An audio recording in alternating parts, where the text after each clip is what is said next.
I never expected Thanksgiving dinner to end with my parents in handcuffs. But then again, I never expected them to steal $5 million from me either. My name is Alara Vance, and for 30 years, I've been the invisible daughter. The one who didn't matter. The one whose accomplishments were too complicated, too technical, too boring for my family to understand or care about. While my sister Victoria closed real estate deals and flaunted her luxury car, while my brother Caleb bragged about his cryptocurrency investments that never quite materialized, I spent my days in a laboratory pushing the boundaries of renewable energy technology. I earned my PhD in electrical engineering at 25. I became a senior research engineer at the National Renewable Energy Laboratory at 27. And at 29, I invented something that would change the solar energy industry forever. But my family never asked about any of it. They never wanted to know.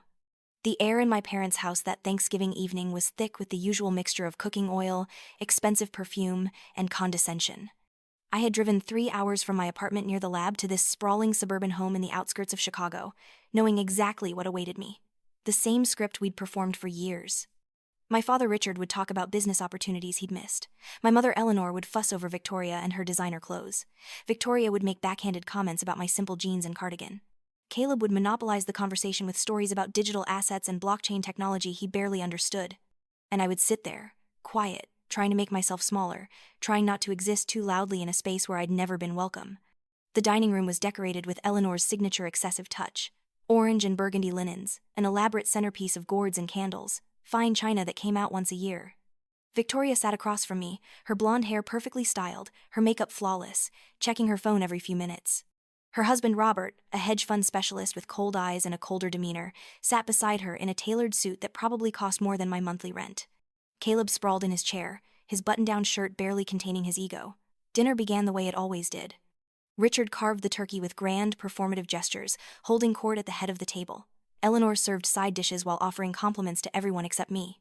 The conversation quickly turned to money, as it always did in this house. Victoria launched into a detailed description of a waterfront property she'd just sold. $8 million. She said the number slowly, letting it hang in the air like a prize. Robert nodded approvingly and mentioned his fund's quarterly returns. Caleb interrupted with a convoluted explanation of some new altcoin he was sure would make him rich. Richard listened to all of this with the hungry expression of a man who'd spent his life chasing success and never quite catching it. He'd owned a series of failing businesses, each one bleeding money faster than the last, each failure leaving him more bitter and more obsessed with the appearance of wealth. Then Victoria turned to me. Her smile was sharp. "So Alara? Still playing with your little gadgets at the lab? When are you going to get a real job?" I'd heard variations of this question my entire adult life. I took a slow breath and cut into my turkey. "I have a real job. I'm a senior research engineer." "But do you make real money?" This from Caleb, who'd never held a steady job in his life. "I mean, government work, right? That's basically welfare for nerds." Robert chuckled. Richard leaned back in his chair, swirling his wine. "Your brother has a point, Alara. You've been at that lab for what, 5 years? And what do you have to show for it? You're 30 years old, no husband, no house, driving that sad little Honda. Meanwhile, your sister just closed an $8 million deal." Eleanor reached over and patted Victoria's hand. "We're so proud of you, sweetheart." The words they didn't say hung in the air louder than the ones they did. "Not proud of you, Alara. Never proud of you." I'd learned long ago not to try to explain my work to them. The few times I'd attempted it, their eyes had glazed over within seconds. Photovoltaic cells, perovskite layers, quantum efficiency. These words meant nothing to people who measured worth in dollar signs and social status, so I'd stopped trying. I'd let them think I was wasting my life on meaningless research. It was easier than fighting for scraps of recognition I'd never receive. But tonight felt different. Tonight, there was an edge to their mockery that cut deeper than usual. Richard kept making pointed comments about how I should consider a career change, maybe go into sales like Victoria. Eleanor sighed whenever I spoke, as if my voice itself was an inconvenience. Victoria smirked every time she looked at me, clearly relishing the opportunity to display her superiority. I was pushing food around my plate, barely tasting it, when my phone buzzed in my pocket. I normally would have ignored it. Eleanor had strict rules about phones at the dinner table, though somehow Victoria's constant checking never earned a reprimand. But something made me glance at the screen. The email was from the United States Patent and Trademark Office. The subject line made my blood run cold. "Urgent. Unauthorized patent transfer detected. Federal investigation initiated." My hands went numb. I read the email once, then twice, my mind struggling to process the words. My patent, U.S. Patent Number 108473392. High-efficiency perovskite silicon tandem solar cell with novel electron transport layer. The patent I'd filed 18 months ago, after 3 years of painstaking research. The patent that represented a genuine breakthrough in solar energy technology, increasing efficiency by 43% while reducing manufacturing costs by 60%. The patent that I'd been negotiating to license to Solaris Energy for $5 million plus substantial royalties. According to the email, that patent had been transferred to a company called Tech Venture Capital 3 months ago, a transfer I had never authorized. A transfer that was now the subject of a federal fraud investigation.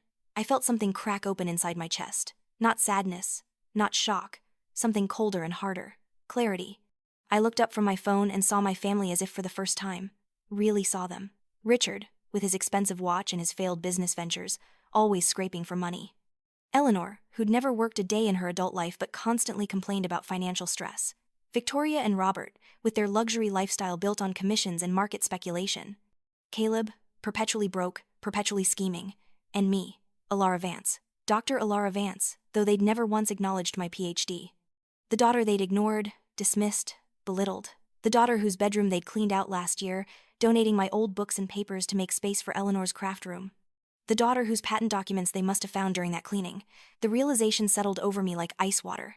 They did this. My own family. They found my patent paperwork, saw an opportunity, and sold my life's work without telling me. They stole from me. I set my fork down carefully. My hands were steady. Everything inside me was suddenly perfectly calm. The kind of calm that comes when you've finally stopped pretending. When you've finally seen the truth you've been avoiding your whole life. "We need to talk," I said. My voice cut through the dinner conversation like a knife. Richard didn't even look at me. "Not now, Alara. We're having a nice family dinner." "This can't wait." I stood up. Everyone turned to stare. I never made scenes. I never demanded attention. I was the quiet one, the invisible one. But I was done being invisible. Victoria rolled her eyes. "Oh God, what now? Did someone hurt your feelings?" I ignored her. I looked directly at my father. "When exactly did you sell my patent?" The room went silent. Completely, utterly silent. Eleanor's fork clattered against her plate. Richard's face froze, his wineglass halfway to his lips. Victoria's smirk faltered. Caleb stopped mid-chew. "What are you talking about?" Richard's voice was too casual, too controlled, the voice of a man who'd just been caught. I pulled out my phone and read from the email. "I'm talking about U.S. patent, number 108473992, registered to Alara Jane Vance. I'm talking about an unauthorized transfer to Tech Venture Capital. I'm talking about a federal investigation into patent fraud that was launched approximately 4 hours ago." Eleanor's hand flew to her mouth. Richard set down his wineglass, and I saw his hand shake slightly. "Good. Let him shake." "Alara, sweetheart, let's not," Eleanor started. "Don't." I cut her off. My voice was ice. "Don't call me sweetheart. Don't try to smooth this over. You sold my patent. Both of you. I want to know when. I want to know how. And I want to know how much you got for it." The silence stretched. Robert was rapidly typing on his phone. Victoria looked between me and our parents, confusion giving way to concern. Caleb had gone pale. Finally, Richard cleared his throat. "We found some papers when we were cleaning out your old room. Legal documents about some invention you'd made. There was a power of attorney form with it, from when you were in college, remember? You gave us permission to handle your affairs if you were unavailable. That power of attorney expired 7 years ago." I kept my voice level. "You know that. You had to have known that." Eleanor jumped in, her voice taking on that pleading tone she used when she wanted to be seen as the victim. "We were trying to help you, Alara. You're so naive about business. Those papers were just sitting in a box. We didn't think you even remembered filing for that patent. A man from an investment company reached out, said he specialized in helping inventors monetize their work. He offered $50,000. That's real money, sweetheart. We thought we were doing you a favor. We were going to surprise you." $50,000. I repeated the number slowly. "You sold my patent for $50,000. That's a lot of money." Eleanor protested. "More than you'd ever make sitting in a laboratory. We split it, put some away for retirement, helped your sister with her business expansion, gave Caleb some investment capital." "Mom," Victoria's voice was strained, "what exactly was this patent for?" I looked at my sister. For once, she wasn't smirking. She looked worried. "Good. She should be worried. High-efficiency solar cells," I said. "Specifically, a novel approach to tandem cell architecture using perovskite and silicon layers with a proprietary electron transport mechanism. It increases energy conversion efficiency from 33% to 43%. It reduces manufacturing costs by 60% compared to existing technology. It's scalable. It's stable. It's going to revolutionize the renewable energy industry." The words fell into the room like bombs. Robert's fingers had stopped moving on his phone screen. He was staring at me with a look I'd never seen before. Recognition. Understanding. What's it worth? Caleb asked. His voice was small. I held my phone up again. According to the valuation performed by Solaris Energy, approximately $5 million for the initial licensing agreement, plus royalties estimated at $2 to $3 million annually once production scales up. I've been negotiating with them for 4 months. We were scheduled to finalize the deal in January. Victoria made a sound like she'd been punched. Eleanor's face had gone white. Richard just sat there, frozen, his businessman's brain clearly trying to calculate the enormity of what they'd done. Robert finally spoke. His voice was carefully neutral, the voice of someone who understood exactly how bad this was. You have a PhD? It was such an absurd question in that moment that I almost laughed. Yes, Robert, I have a PhD in electrical engineering from MIT. I graduated summa cum laude. I've published 17 papers in peer-reviewed journals. I have 3 other patents pending. I've won the Young Investigator Award from the Department of Energy. I've been featured in Scientific American and Nature Energy, but none of you ever asked, so I stopped telling you. $5 million, Caleb whispered. He was looking at me like he'd never seen me before. Maybe he hadn't. $5 million, I confirmed. Which you stole from me. Which you sold to a company that specializes in patent fraud. Tech Venture Capital has been under federal investigation for 6 months. They target inventors with valuable patents, approach family members with lowball offers, exploit legal loopholes and expired documents, and then resell the patents at market value. The FBI has been building a case against them, and now you're part of that case. Richard found his voice. It came out strangled. That's not possible. The lawyer we worked with seemed legitimate. He had an office downtown. He said, he lied. I was amazed at how steady my voice remained. He's a criminal, and you're accessories to patent theft, fraud, and wire fraud since the transaction crossed state lines. These are federal crimes. Eleanor started crying. Real tears this time, not the manipulative ones she usually deployed. We didn't know. Elara, you have to believe us. We thought we were helping. We're your parents. We'd never deliberately hurt you. Something in me snapped at those words. The calm fractured, and underneath it was rage. Pure, clean, burning rage. Never deliberately hurt me? My voice rose. You've hurt me every single day of my life. Every time you dismissed my accomplishments. Every time you compared me to Victoria and found me lacking. Every time Dad called my work a waste of time. Every time Mom asked when I was going to get a normal job, a normal life, a normal anything. You want to know why I never told you about my PhD? Because when I tried to tell you I'd been accepted to MIT, Dad said it was a waste of money and I should go to community college. When I published my first paper, Mom asked if it was in a real magazine. When I won my first grant, Caleb asked if it was enough to buy a decent car. Nothing I ever did was good enough for you. Nothing I achieved mattered. So I stopped sharing. I stopped hoping you'd be proud. I stopped waiting for you to see me. The tears were running down my face now, but my voice never wavered. 30 years of swallowed hurt was pouring out of me, and I couldn't have stopped it if I'd wanted to. I didn't tell you about the patent because you taught me that my work doesn't matter to you. You taught me that I don't matter to you. And now you've proven it by stealing the most important thing I've ever created and selling it like it was garage sale junk. $5 million. My life's work, my breakthrough, my future. And you sold it for $50,000 and spent the money on yourselves without ever telling me. Victoria had tears on her face too. Elara, I didn't know. We didn't understand. That's the problem, Victoria. You never tried to understand. None of you did. My phone buzzed again. I looked down at the new email, and something like grim satisfaction settled into my bones. The FBI is 12 minutes away. They're coming here to investigate the patent theft. An agent from the USPTO is with them. They'll want to interview all of you. The pandemonium that followed would have been funny if it weren't so pathetic. Eleanor let out a wail. Richard jumped up from the table, knocking over his wineglass. Victoria started shouting that this couldn't be happening. Caleb ran for his phone. Robert tried to call someone, presumably his lawyer. I walked calmly to the living room router and unplugged it. Then I went to the landline phone and disconnected it from the wall. Let them panic. Let them feel helpless. Let them experience a fraction of what they'd put me through. Richard grabbed my arm. Elara, please. You have to fix this. Tell them it was a misunderstanding. Tell them we didn't mean any harm. We're your family. I looked down at his hand on my arm, then up at his face. He looked older suddenly, smaller. The powerful father figure who'd loomed over my childhood had shrunk into an ordinary, frightened man who'd made a catastrophically stupid decision. I'm not fixing anything, I said quietly. This isn't my mess to fix. You committed a federal crime, multiple federal crimes. And you did it because you were so convinced I was worthless that you didn't even bother to research what you were stealing. Do you want to know the worst part, Dad? If you'd just asked me, if you'd shown even the slightest interest in my work, I would have shared everything with you. I would have helped you understand. I might have even helped you financially if you'd needed it. But you never asked. You just took. I pulled my arm free and walked back to the dining room. Through the window, I could see headlights turning onto the street. Multiple vehicles. Right on time. Eleanor rushed over to me, mascara running down her face. "Ilara, baby, please. Don't let them arrest us. We'll pay you back. We'll find the money somehow. Just don't let them take us to jail. Think of the shame. Think of what people will say." "I'm thinking about what you said," I replied. "Every dismissive comment. Every time you told me my dreams were silly. Every time you made me feel like I was worth less than Victoria's real estate deals or Caleb's cryptocurrency schemes.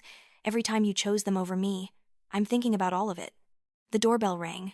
Or rather, someone pounded on the door with the kind of authority that only law enforcement possesses. Richard and Eleanor froze. Victoria let out a sob.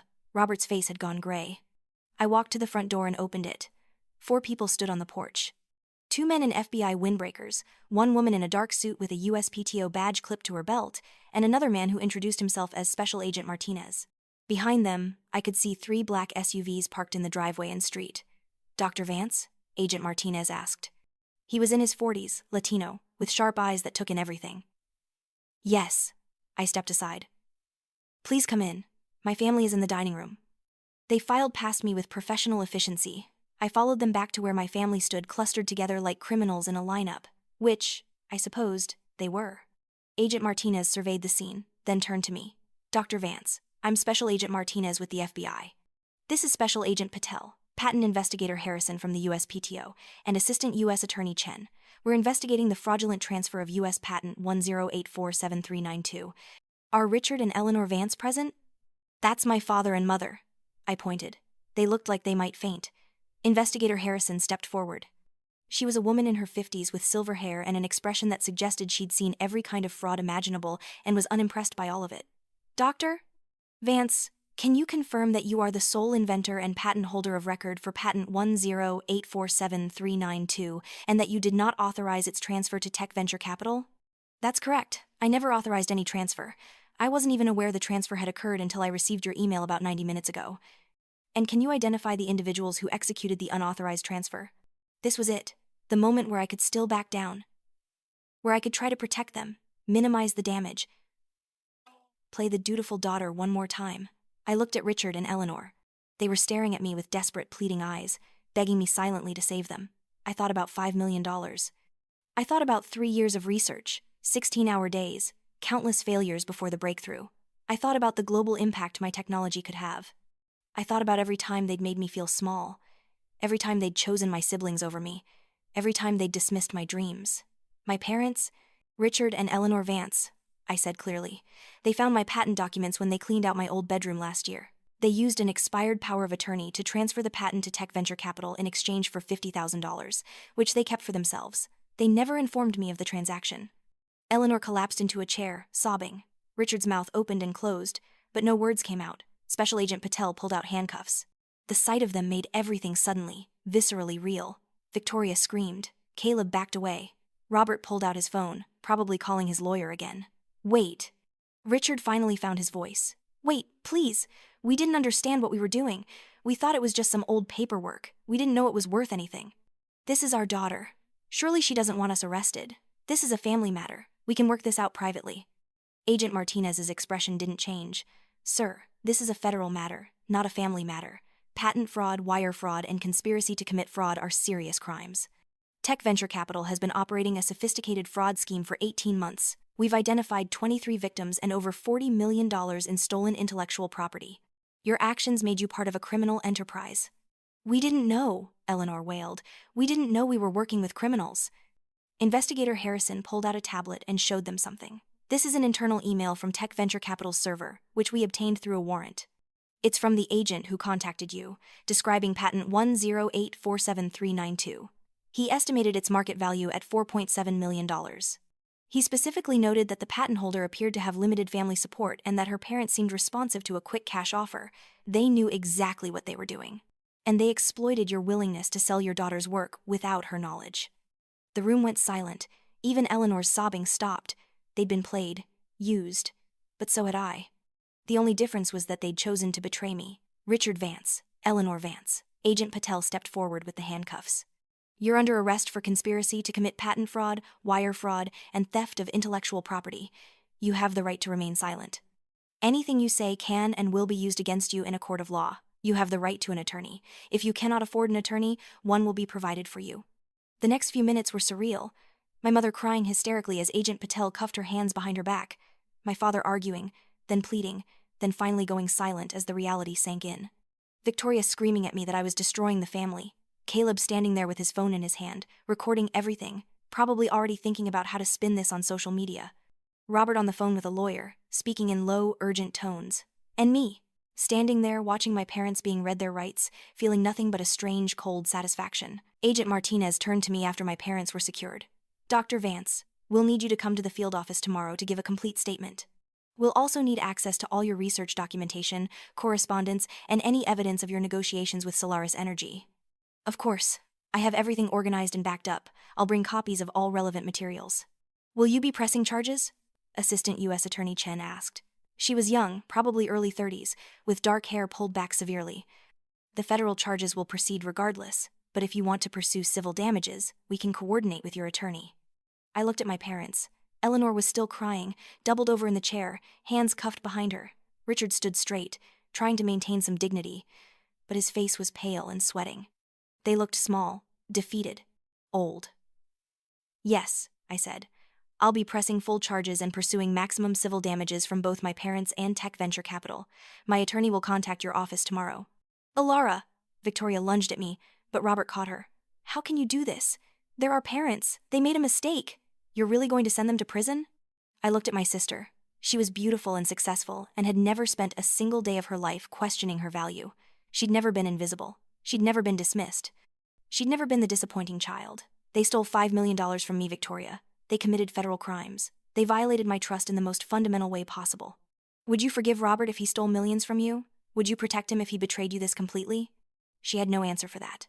Special Agent Martinez gestured to his colleagues, and they began leading my parents toward the door.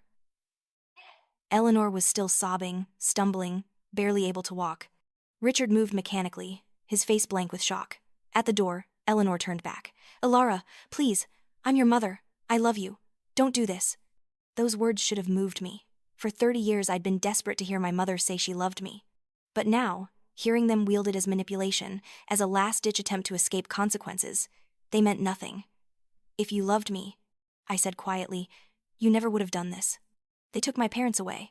The house suddenly felt very empty, despite Victoria, Caleb, Robert, and me still standing there.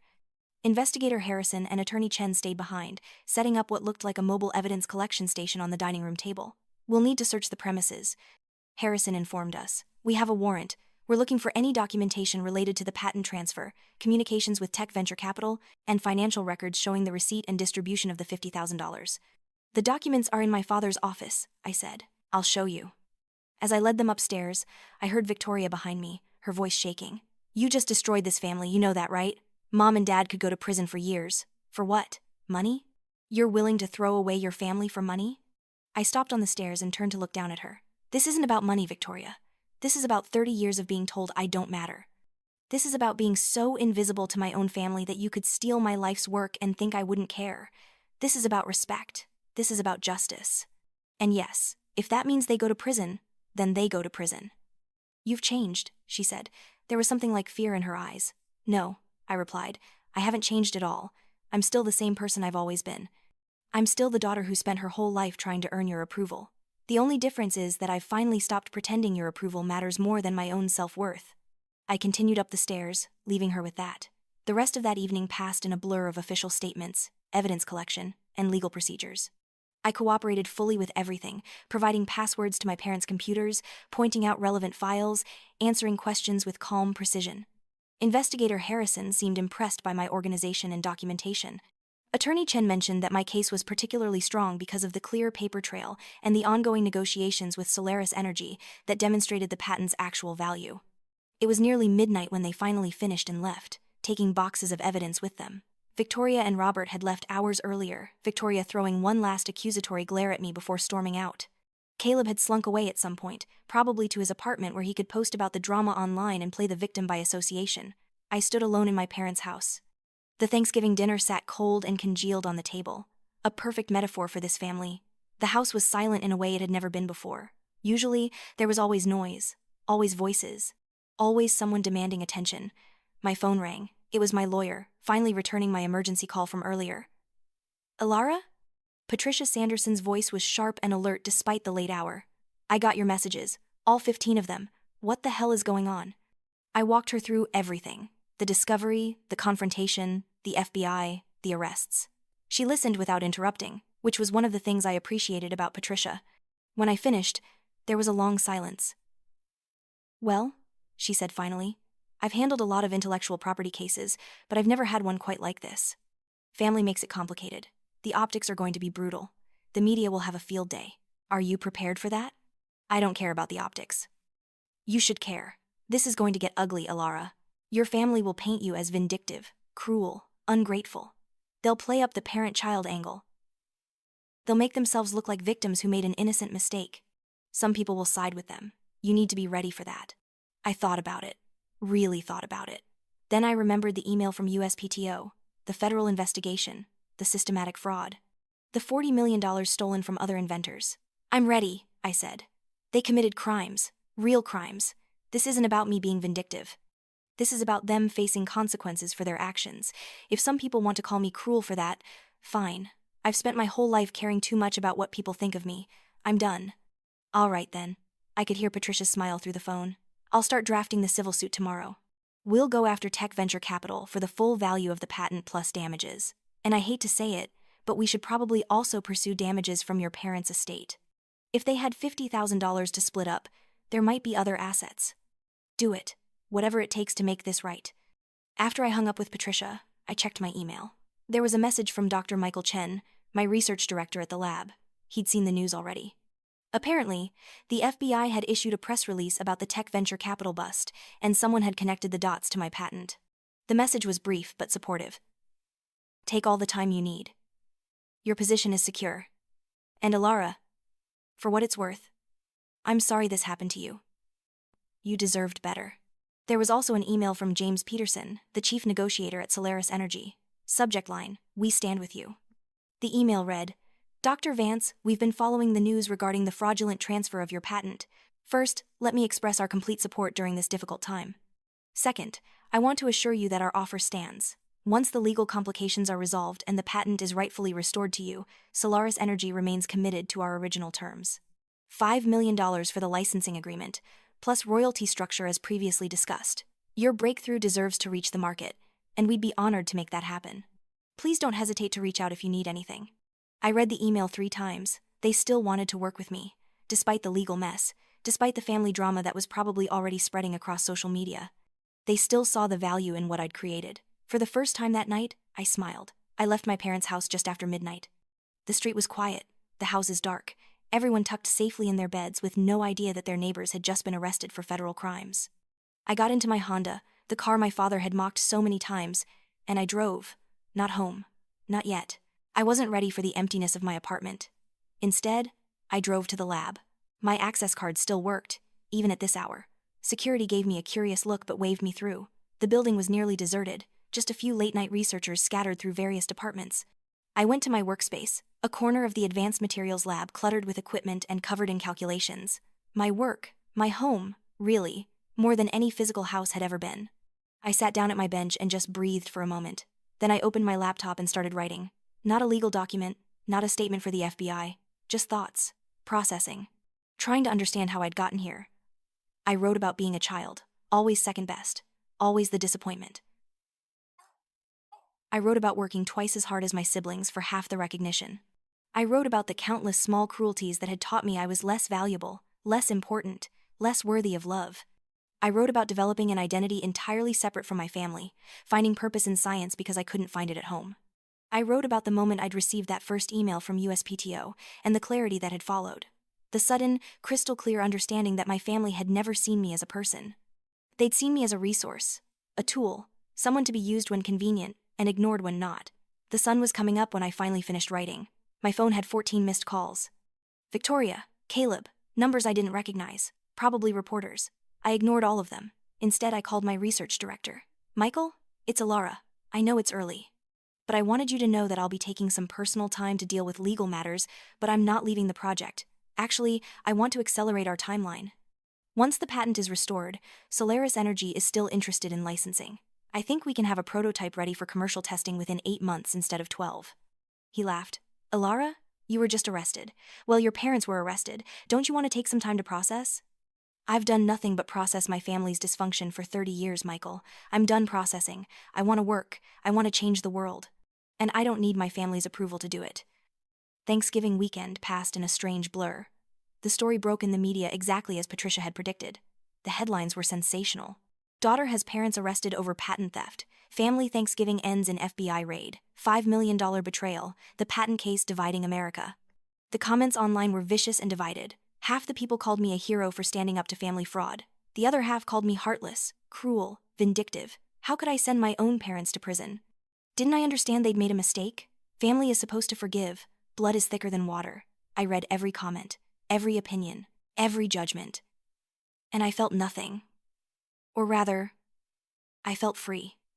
Victoria called on Saturday morning. I almost didn't answer, but curiosity got the better of me. Mom and Dad are being held without bail, she said without preamble. Her voice was raw, like she'd been crying for days. The judge said they're flight risks because of the amount of money involved. They're in a federal detention center, Alara. An actual jail. With criminals. They are criminals, I replied calmly. I was in my apartment, drinking coffee, watching the sunrise. They committed federal crimes. What did you expect? I expected you to have a heart.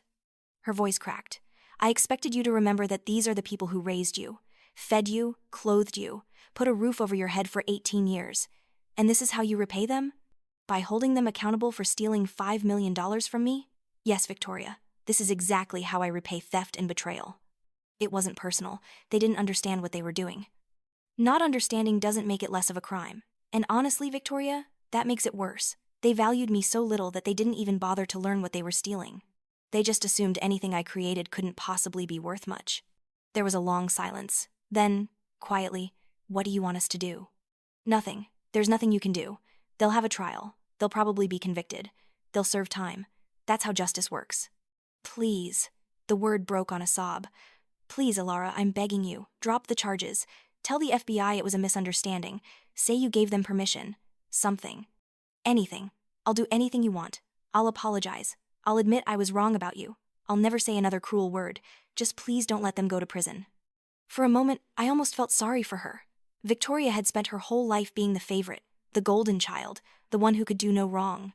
She'd never had to face real consequences for anything. And now she was watching her parents face consequences that she couldn't fix with money or charm or manipulation. I can't drop federal charges, Victoria. That's not how it works. The FBI isn't pursuing this because I asked them to. They're pursuing it because Mom and Dad committed crimes as part of a larger fraud operation. Even if I wanted to stop it, which I don't, I couldn't. Then tell the media it was a mistake. Tell them you overreacted. Tell them you forgive them. No. Why not? What do you gain from dragging this out in public? From humiliating all of us? I'm not trying to humiliate anyone. I'm trying to get justice. There's a difference. Justice. She spat the word like it was poison. Is this what justice looks like to you? Destroying your family? They destroyed themselves, Victoria. I'm just refusing to help them avoid the consequences. She hung up. I went back to my coffee. Monday morning, I met with Patricia in her downtown office. She'd prepared a civil suit that was even more comprehensive than I'd imagined. We were going after tech venture capital for the full $5 million value of the patent, plus 3 years of projected royalties at $3 million per year, plus punitive damages. We were also suing my parents for the $50,000 they'd received, plus additional damages for emotional distress, breach of fiduciary duty, and interference with business relationships. The emotional distress angle is solid, Patricia explained, spreading documents across her conference table. We can demonstrate a pattern of belittling and dismissal spanning decades, culminating in this theft. It paints a picture of profound family dysfunction and psychological harm. Will it work? It'll work. The criminal case helps us enormously. Once they're convicted, which they will be, that conviction can be used as evidence in our civil case. We won't have to prove they did it. We'll only have to prove damages. How much are we talking about, total? Patricia smiled. It wasn't a nice smile. It was the smile of a lawyer who smelled blood in the water. Conservatively, 15 to 20 million. If we can prove that tech venture capital knowingly targeted you through your family, potentially more. The number should have shocked me. Instead, I just felt satisfied. Do it. The preliminary hearing for my parents was scheduled for Wednesday. I didn't attend. I couldn't bring myself to watch them stand before a judge, even though part of me wanted to see their faces when they realized how serious this was. Instead, I went to work. I buried myself in research, in calculations, in the familiar comfort of science. But Patricia called me afterward with an update. They tried to plead not guilty, she said. Their lawyer argued they were victims too, that tech venture capital had deceived them. The prosecutor presented the email evidence showing TVC knew exactly what the patent was worth. Your parents signed documents acknowledging they were transferring a valuable patent without the owner's consent. The judge wasn't sympathetic. What happens now? Trial is set for February. The prosecutor offered a plea deal. If they plead guilty, they're looking at 18 to 24 months in federal prison, plus restitution. If they go to trial and lose, it could be 5 to 7 years. What do you think they'll do? Take the plea. They'd be idiots not to. But idiots is how they got into this situation. So who knows? That evening, my brother Caleb showed up at my apartment. I almost didn't let him in, but he looked so pathetic standing in my doorway that I relented. He came in and stood awkwardly in my living room, looking around like he'd never seen it before. He probably hadn't. None of my family had ever visited me here. In 5 years of living in this apartment, not once had any of them asked to see it. Nice place, he said finally. What do you want, Caleb? He shifted his weight, not meeting my eyes. I wanted to say I'm sorry. I waited. He fidgeted. I'm sorry for all the things I said. About your work being worthless. About you wasting your life. I was wrong. Obviously you weren't wasting anything. You were doing something incredible, and I was too stupid to see it. Okay. Okay? He looked up, surprised. That's it? What do you want me to say? That I forgive you? That we can go back to being a happy family? We were never a happy family, Caleb. You apologizing doesn't change 30 years of contempt. I know I can't fix it. None of us can. But Alara, please, think about Mom and Dad. They're old. They're not criminals, not really. They made a stupid mistake because they didn't understand what they had. Prison could kill them. They stole $5 million from me. They thought they were helping. They stole $5 million from me, I repeated, harder. They found my patent documents, saw an opportunity to make money, and sold my work without telling me. Then they kept the money and spent it on themselves. They didn't think they were helping me, Caleb. If they thought they were helping me, they would have given me the $50,000. But they didn't. They kept it. He had no response to that. Do you know what hurts the most? I continued. It's not even the money. It's that they had so little respect for me that they didn't think my work could possibly be valuable. They assumed I was incompetent. They assumed I needed them to swoop in and rescue me from my own naivety. That's what this is really about. Not greed, not malice, just complete and total disrespect. Caleb's eyes were wet. I get it now. I really do. We treated you like you were nothing, and you're not nothing. You're probably the most accomplished person in this family, and we were too blind to see it. I don't need you to see it, Caleb. I don't need any of you to validate me. That's what I've finally learned. Your opinion of me doesn't define my worth. Then why are you doing this? If you don't care what we think, why push for prosecution? Why not just take the money and move on? Because actions have consequences. Because theft is theft, regardless of who commits it. Because I'm tired of being the person who absorbs everyone else's bad behavior and never stands up for myself. I'm done being the family doormat. He left shortly after, and I felt nothing but relief when the door closed behind him. The weeks that followed were strange. I became semi-famous, in that peculiar internet way where everyone has an opinion about you but nobody really knows you. My face was on news websites. My story was dissected on talk shows. People who'd never met me argued passionately about whether I was justified or monstrous. The renewable energy community rallied around me. I received hundreds of emails from fellow scientists, engineers, and inventors expressing support. Many of them shared their own stories of family members who'd dismissed their work, stolen their ideas, or sabotaged their careers. I wasn't alone in this experience. I'd just been the first one to fight back so publicly. The public opinion piece was harder. I gave one interview, to a science journalist I respected, and laid out the facts as clearly as I could. I explained the technology, the years of research, the value of the patent, and the systematic fraud that my parents had unwittingly participated in. I didn't attack them personally. I didn't call them monsters. I just told the truth. But the truth didn't matter to people who wanted a different narrative. The comments on that interview were brutal. I was called heartless, vindictive, greedy, narcissistic. People said I was using my education as a weapon, that I was punishing my parents for not being smart enough to understand my work, that I was an ungrateful daughter who valued money over family. Some of the criticism got to me, I won't lie. Late at night, alone in my apartment, I sometimes wondered if I was being too harsh. If I should have found a way to handle this privately. If destroying my family's reputation was worth it. But then I'd remember. I'd remember every dismissive comment. Every time my achievements were ignored while Victoria's trivial successes were celebrated. Every time I'd tried to share my excitement about a breakthrough and been met with bored indifference. Every time I'd felt invisible in my own family, and I'd remember that I didn't destroy anything. They did. I was just refusing to help them hide it. In December, my parents accepted the plea deal. 18 months in federal prison, 5 years probation, full restitution of the $50,000 plus interest. They'd be eligible for early release after 12 months with good behavior. Victoria called me after the sentencing hearing, sobbing. "I hope you're happy. I hope this is everything you wanted. Our parents are going to federal prison because of you." "No," I said calmly. "Our parents are going to federal prison because they committed federal crimes. I didn't make them steal from me. I didn't make them forge documents. I didn't make them participate in a fraud scheme. They made those choices. This is just accountability. You could have forgiven them. Forgiveness doesn't erase criminal liability. And honestly, Victoria, I'm not sure I do forgive them. Maybe someday. But not now. Not while you're all still acting like I'm the villain in this story." She hung up on me. I didn't call back. Christmas came and went. I spent it alone in my apartment, working. It should have been depressing, but it wasn't. It was peaceful. No judgment. No performance. No pretending to be someone I wasn't. Just me and my research and the quiet satisfaction of knowing I was finally living authentically. Solaris Energy reached out in January. With the criminal case resolved and the patent clearly being restored to my ownership, they wanted to finalize our agreement. I met with their team in their San Francisco headquarters, a gleaming building overlooking the bay. James Peterson greeted me like I was royalty. The entire executive team was there.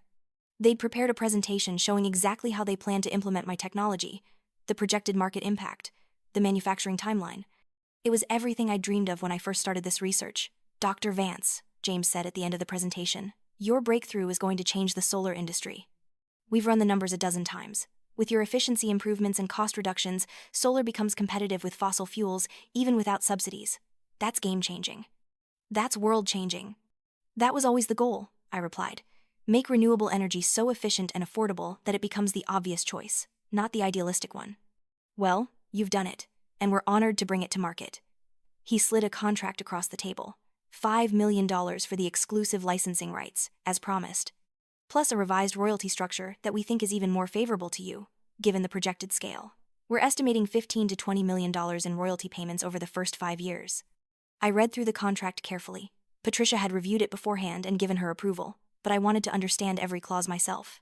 When I finished, I signed. James smiled and shook my hand. "Welcome to the revolution, Dr. Vance." The money hit my account 3 days later. $5 million. I stared at the number on my screen for a long time. It was real. All of it. The research, the breakthrough, the validation. I'd done it.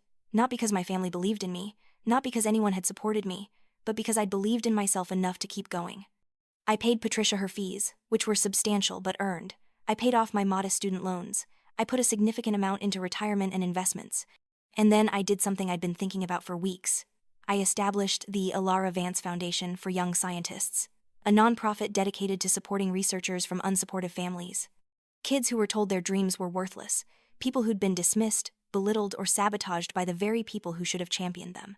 The foundation would provide grants, mentorship, and legal resources to protect their work. The first year's funding was $1 million, all from me. It felt right. It felt like taking the pain of my experience and transforming it into something that could help others.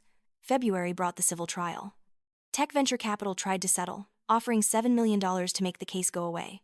Patricia advised me to take it. It was more than we'd probably win at trial, and it avoided the uncertainty of a jury. But I wanted the trial. I wanted everything they'd done exposed in public record. I wanted other inventors to see that they could fight back. The trial lasted 3 days. The evidence was overwhelming.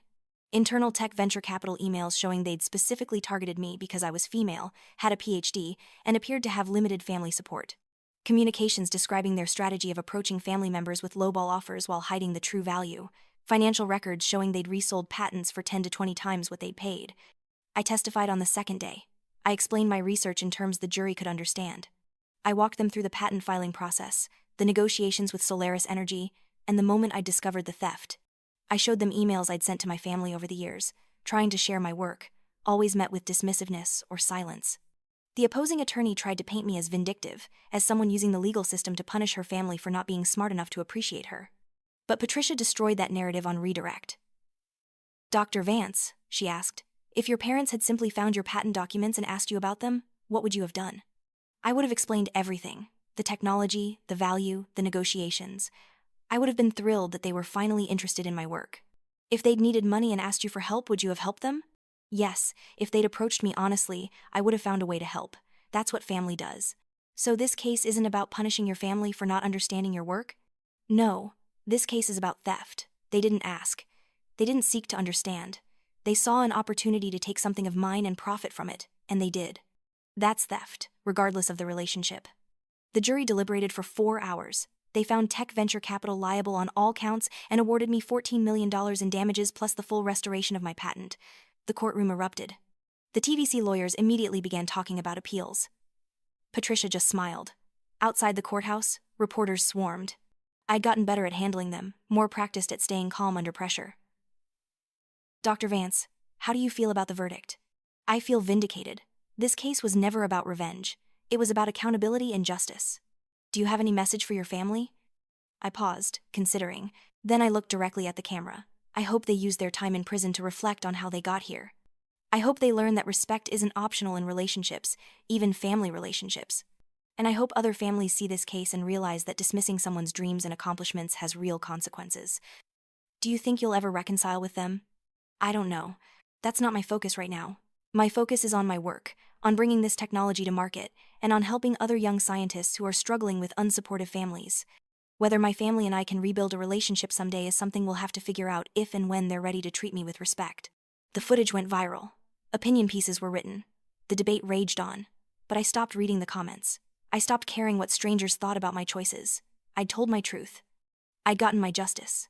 That was enough. Spring came, and with it came change. My parents were transferred to their respective federal prison facilities. I didn't visit. Eleanor sent letters, long rambling things full of self-pity and martyrdom, painting herself as the victim of her ungrateful daughter. I read the first one, then stopped opening them. Richard sent one letter. It was 2 sentences. I'm sorry for underestimating you. You were always stronger than I gave you credit for. I didn't respond, but I kept it. Victoria stopped calling after I won the civil case. Caleb sent occasional texts, updates about his life that I rarely answered. The family had fractured completely. Some people would call that tragic. I called it inevitable. We'd been broken long before that Thanksgiving dinner. I'd just been the only one willing to admit it. Solaris Energy began production on the first batch of commercial solar panels using my technology in April. James invited me to the ribbon-cutting ceremony at their new manufacturing facility in Nevada. I stood in a massive warehouse watching machines assemble solar cells using principles I'd discovered in a lab not 2 years ago, and I felt something I'd never quite felt before: pride. Pure, uncomplicated pride. You did this, James said, standing beside me. You're going to help power the future. We did this, I corrected. But yeah, we really did. The first royalty check arrived in May, $3 million. The panels were exceeding performance expectations. Orders were flooding in from utility companies, residential installers, international buyers.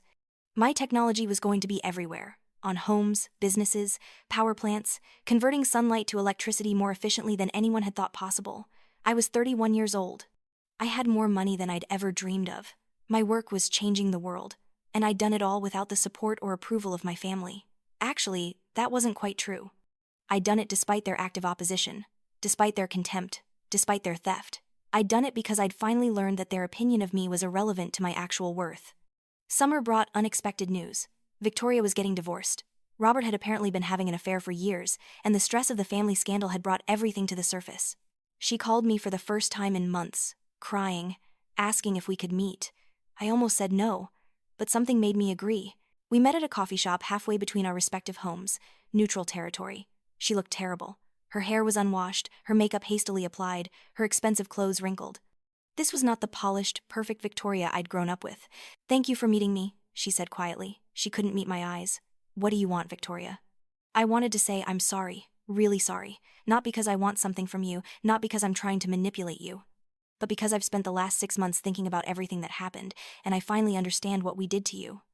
I waited, she continued. When Robert left, he said something that stuck with me. He said I'd spent our entire marriage making him feel like he wasn't good enough. Like nothing he did measured up to my expectations, and I realized that's exactly what we did to you, for your entire life. We made you feel like you weren't good enough, like you didn't measure up.